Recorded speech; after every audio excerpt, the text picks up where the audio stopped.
Hello everyone, welcome back to our YouTube channel smart study hub. आज के इस पूरे वीडियो में बात करने वाले हैं कि सेकंड राउंड की काउंसलिंग तक कितनी सीटें खाली रहेंगी और उसके बाद में सेकंड राउंड की काउंसलिंग में कितने रैंक वाले बच्चों को कॉलेज मिलेगा। और सबसे इम्पोर्टेंट ये है कि कितनी सीटें खाली हैं अभी के लिए, ताकि सेकंड राउंड की काउंसलिंग करने वाले बच्चों के लिए कितने रैंक तक कट ऑफ जा सकती है, ताकि सेकेंड राउंड में उन बच्चों को कॉलेज मिल जाए। तो आज के इस पूरे वीडियो में डिस्कस करने वाले हैं। ये मेरे सामने कुछ एग्जाम्पल्स हैं और यह एग्जाम्पल्स जो है 2025 के हैं और इसको देखकर घबराना नहीं, क्योंकि सेम डाटा 2026 के लिए भी होने वाला है। आप देख लेना, जब ये डाटा आएगा अभी 1-2 दिन में आएगा, सेम डाटा होने वाला है। सबसे पहले इसको समझ लीजिएगा, पूरा कंप्लीट वीडियो देख लीजिएगा। चैनल पर नए हो चैनल को सब्सक्राइब करके बेल आइकन को ऑल पे सेट कर लो। चलो देखते हैं, शुरू करते हैं। अब यहाँ पर देखो, सबसे पहले 2025 के बारे में अगर देखते हैं, 2025 में फर्स्ट राउंड की काउंसलिंग में यहाँ पर क्या कहा गया है कि हाँ, यहाँ पर 2026 अब 27/6/2025 से चल रही है और उसके बाद प्रवेश की प्रथम चरण में कुल 1,51,522 अभ्यर्थियों द्वारा संस्था द्वारा पाठ्यक्रम का विकल्प चयन किया गया है, जिसमें से 57,57,179 अभ्यर्थियों को संस्था का आवंटन हुआ है और आवंटित संस्था पाठ्यक्रम में 20,000 छात्र अभ्यर्थियों द्वारा फ्रीज का विकल्प और 11,395 अभ्यर्थियों द्वारा फ्लॉट का विकल्प चयन किया गया है।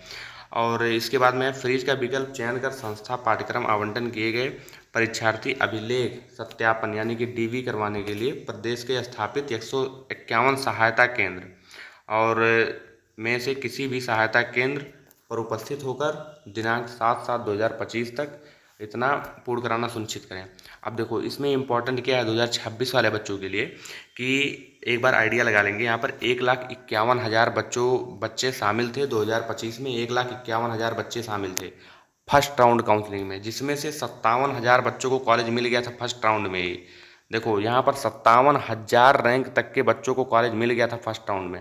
अब ये सोच सकते हो कि इसके अंदर जितने भी बच्चों का रहा होगा उन लोगों को मिला ही होगा।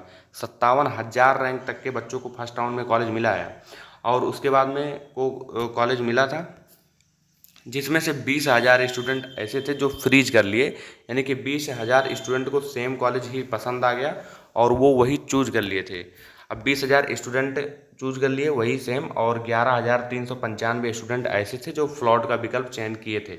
और इस बार भी सेम ऐसे ही होने वाला है।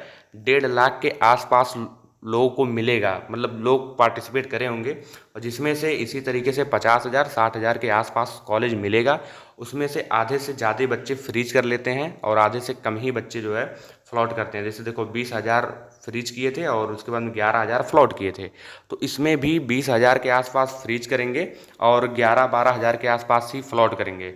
और जो बच्चे फ्लॉट करेंगे, देखो यहाँ पर एक बात समझने वाली है, जो बच्चे फ्लॉट करते हैं वह अभी भी कंपटीशन में हैं, यानी कि वह अभी भी सेकंड राउंड में जाएंगे। अगर वहाँ पर भी फ्लॉट करेंगे फिर थर्ड राउंड में जाएंगे, यानी कि ये लोग अभी भी जो है कंपटीशन में हैं।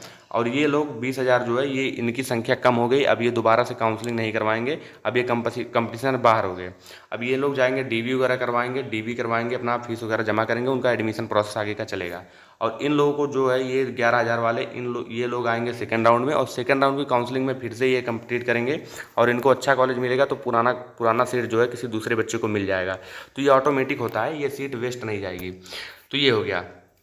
अब सेम इसी तरीके से 2026 में होगा। इतने बच्चे लगभग पार्टिसिपेट करे होंगे और इतने ही ऐसे जैसे इसमें डाटा दिया गया सेम होगा। 2-4 मतलब 100-200 इधर होगा, बस सेम यही कंडीशन होगा। अब देखो, इसमें जिन भी बच्चों को कॉलेज मिल चुका है, जैसे जिन भी बच्चों को कॉलेज मिल चुका है, अगर कॉलेज पसंद है तो जा करके अपना प्रोसेस कंप्लीट करें। प्रोसेस कैसे कंप्लीट करना है, सबसे पहले देख लो यहाँ पे इस तरीके से सबमिट। देखो, सीट अलॉटमेंट रिजल्ट आप देख लिए हो तो यहाँ पर कंप्लीटेड लिख रहा है। अब सबमिट बिलिंग्स का ऑप्शन है, तो जब यहाँ पे अपना जाओगे फ्रीज एंड फ्लॉट का ऑप्शन चयन करोगे, उस हिसाब से आगे का जो है यहाँ पर मतलब आगे का प्रोसेस बढ़ेगा। अब यहाँ पर अगर फ्रीज कर दोगे फिर उसके बाद में ये भी कंप्लीट हो जाएगा, फ्रीज या फ्लॉट कर दोगे। अब पे सीट एक्सेप्टेशन फीस, अब यहाँ पर फीस जब आप अपना जो है 3,250 रुपये पे करोगे, फिर इसके बाद में ये भी कंप्लीट हो जाएगा थर्ड वाला। अब डाउनलोड सीट अलॉटमेंट लेटर, या इस पर क्लिक करने के बाद जब आप सीट अलॉटमेंट लेटर डाउनलोड कर लेते हो फिर आपका पूरा सब कुछ कंप्लीट हो जाता है। और जब ये पूरा सब कुछ कंप्लीट हो जाएगा तो उसके बाद अब आप जा सकते हो डीवी करवाने के लिए अगले दिन। फिर डीवी करवाने के लिए जा सकते हो, वहाँ से जो डॉक्यूमेंट्स लगेगा मैंने बता दिया, अगर नहीं देखा तो जाकर के देख लेना। तो आई बटन यहाँ पर आ रहा होगा, जा करके देख लेना। अब बात कर लेते हैं सबसे इम्पोर्टेंट कि सेकंड राउंड काउंसलिंग में कितने रैंक वाले बच्चों को कॉलेज मिल सकता है। सबसे पहले ये देख लो कि सेकंड राउंड की काउंसलिंग स्टार्ट कब से होने वाली है। 7 तारीख से लेकर के 9 तारीख के बीच में सेकंड राउंड की काउंसलिंग स्टार्ट होगी। तो अभी आपके पास समय है, आप करना क्या, ऑफिशियल वेबसाइट पर जाना, जीकैप के ऑफिशियल वेबसाइट पर जाना, वहाँ पर ई सर्विस वाले ऑप्शन पर चूज कर लेना। वहाँ से देख लेना open and closing rank, ORCR जिसको बोलते हैं, ओपन एंड क्लोजिंग रैंक देख लेना किसी भी कॉलेज का। वहाँ पर 2025 और 2024 का 2 साल का डाटा वहाँ पर रहता है बच्चों का। तो उसमें पता चल जाता है कि कितने रैंक वाले बच्चों को कहाँ पर कौन सा कॉलेज मिला था। तो सब कुछ वहाँ पर हर ब्रांच के लिए, हर कॉलेज के लिए सब कट ऑफ वगैरह दिया रहता है, पुराना कट ऑफ। तो वहाँ से आप आइडिया लगा सकते हैं कि हाँ, जिस कॉलेज में हम फिल कर रहे हैं वो कॉलेज वास्तव में मतलब मिल जाएगा हमें सेकंड राउंड में, थर्ड राउंड में कि नहीं मिलेगा। देखो यहाँ पर जिन बच्चों को कॉलेज मिला फर्स्ट राउंड में, वो लोग अपना जो है प्रक्रिया इस तरीके से करें, और जिन बच्चों को नहीं मिला है वो सेकंड राउंड में पार्टिसिपेट करेंगे। सेकंड राउंड की काउंसलिंग 7 तारीख से होगी, 7 तारीख से लेकर के 9 तारीख तक। 10 तारीख तक उनका रिजल्ट आ जाएगा, और उसके बाद में 11 से लेकर के 13 तक वो फ्रीज एंड फ्लॉट, और उसके बाद में 11 से लेकर के 14 तारीख के बीच में DV करवा सकते हैं। अब बात करते हैं कि सेकंड राउंड की काउंसलिंग कितने रैंक तक के बच्चों को कॉलेज मिलेगी, कितने रैंक तक के वाले बच्चों को जो है कॉलेज मिलने की संभावना ज़्यादा है। तब यहाँ पर देखो अभी 57,000 बच्चों को कॉलेज मिला है, ठीक। और अब की बार सेकंड राउंड में जाहिर सी बात है इससे ज़्यादा रैंक वाले बच्चों को ही कॉलेज मिलेगा। अब 57,000 देखो टोटल यहाँ पर 1,51,000 पार्टिसिपेट किए थे, जिसमें से 20,000 को अब निकाल दो तो 1,30,000 के आसपास फिर से पार्टिसिपेट करेंगे। 1,51,000 में अगर 57,000 बच्चों को कॉलेज मिला था, तो 1,30,000 बच्चों में मान करके चलिए 70 से 80,000 तक के बच्चों को कॉलेज मिलेगा।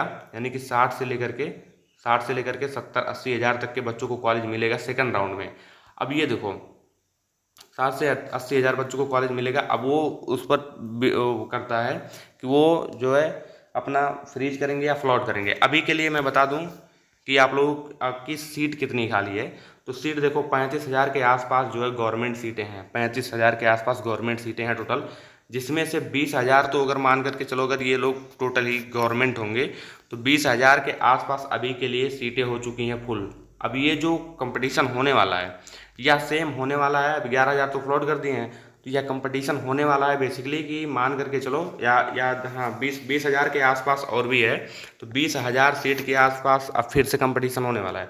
अब इसमें सबसे इम्पॉर्टेंट और ध्यान देने वाली बात यह है कि जिन भी बच्चों का रैंक अच्छा था, वो सभी उन सभी को फर्स्ट राउंड में ही कॉलेज मिल गया होगा, और फर्स्ट राउंड में ही वो लोग यहाँ पर इसी कैटेगरी में होंगे और चले गए होंगे। यानी कि अब जो भी स्टूडेंट बचे हुए हैं केवल ज़्यादा रैंक वाले ही बचे हुए हैं। तो इसमें घबराने की कोई बात नहीं है कि हमको कॉलेज नहीं मिलेगा, इतने लोगों को कॉलेज मिल गया, सबको मिलेगा। यहाँ पर 20,000 रैंक वाले जितने भी बच्चे थे, अच्छे रैंक वाले थे, सब लोगों को मिल गया है। वो लोग DV करवाएंगे और आगे बढ़ेंगे। अब बचेंगे वो लोग जिनको कॉलेज नहीं मिला है या फिर जो फ्लॉट करवाएं, बस केवल वही बचेंगे। और जिनको कॉलेज नहीं मिला है उनका जाहिर सी बात है रैंक ज़्यादा होगा। तो रैंक ज़्यादा होगा तो इसी वजह से इसमें सेकंड राउंड से थर्ड राउंड में इसमें जो भी बच्चे जाएंगे उनका रैंक जो है थोड़ा सा डाउन होता रहेगा। जिन बच्चों का रैंक बहुत बढ़िया होगा उनको तो मिल गया होगा सेकंड राउंड में, नहीं तो मिल जाएगा थर्ड फोर्थ फिफ्थ। इसमें केवल वही बच्चे जाते हैं जो जिनको कॉलेज मतलब जिनका रैंक बहुत ज़्यादा बेकार होता है, तो वो लोग जाते हैं और उनको तक बाद में उनको मिलता है। तो मेन कहने का मतलब ये है कि अभी अगर आप लोगों को नहीं मिला तो कोई टेंशन लेने वाली बात नहीं है, केवल एक राउंड गया है। अभी सेकंड राउंड आएगा, बढ़िया से फिर से चॉइस फिलिंग कर लेना, उसमें मिल जाएगा। नहीं मिला तो थर्ड राउंड आएगा, थर्ड राउंड में बहुत ज़्यादा कॉलेज मिलता है, उसमें मिल जाएगा। नहीं तो फोर्थ राउंड फिफ्थ राउंड है, 5वें राउंड तक भी ट्राई करना, मिल जाएगा कहीं ना कहीं, कोई दिक्कत लेने वाली बात नहीं है। अब ये मैंने बता दिया कितनी सीटें खाली थी, लगभग 20,000 के आसपास अभी भी खाली हैं, और 20,000 के आसपास अभी भी खाली हैं तो इसमें काफ़ी बच्चों को मिलेगा, ऐसी बात नहीं है। इसमें बहुत बच्चे ऐसे होंगे जो एडेड की तरफ भागेंगे, तो मैं एडेड का नहीं बता रहा हूँ, मैं केवल और केवल गवर्नमेंट का बता रहा हूँ कि 20,000 के आसपास अभी भी सीटें खाली हैं। 20,000 से ज़्यादा ही खाली होंगी और उससे कम नहीं खाली होंगी। तो ये है। अब ये हो गया। और कट ऑफ के बारे में मैंने जिक्र ही कर लिया कि हाँ कट ऑफ कितने रैंक तक जाने वाली है। कट ऑफ का ऑलमोस्ट वही मैंने बता दिया कि जिन भी बच्चों का अभी के केस में 30,000 के आसपास है, 20-30,000 के आसपास, उन लोगों को कॉलेज मिल जाएगा। अगर मान लीजिए आपका 20,000 के आसपास रैंक है, 20,000 के आसपास रैंक है, और उसके बाद में आपने जो है आपने कम से कम 30 चॉइस फिल किया है, और 10 अलग अलग कॉलेज के लिए, तो आपको सेकंड राउंड में कॉलेज मिल जाएगा, कोई दिक्कत लेने वाली बात नहीं है। बाकी ये शेड्यूल मैंने टेलीग्राम चैनल पर भेज दिया था, वहाँ से जाकर के डाउनलोड कर लेना, और इसमें सभी जो इंस्ट्रक्शंस दिए गए हैं इनको ध्यान से पढ़ लेना, बहुत ही इंपॉर्टेंट होने वाला है। बाकी आज के इस पूरे वीडियो में मैंने डिस्कस कर लिया सब कुछ, कितने रैंक तक कॉलेज मिलेगा, कितना सीट खाली है, और जो है सेकेंड राउंड की काउंसलिंग के बारे में सब कुछ मैंने बता दिया है। तो फिर चलिए फिर मिलते हैं नेक्स्ट वीडियो में। थैंक यू साइंस फॉर वीडियो देखने के लिए, आपको बहुत बहुत धन्यवाद। Bye bye.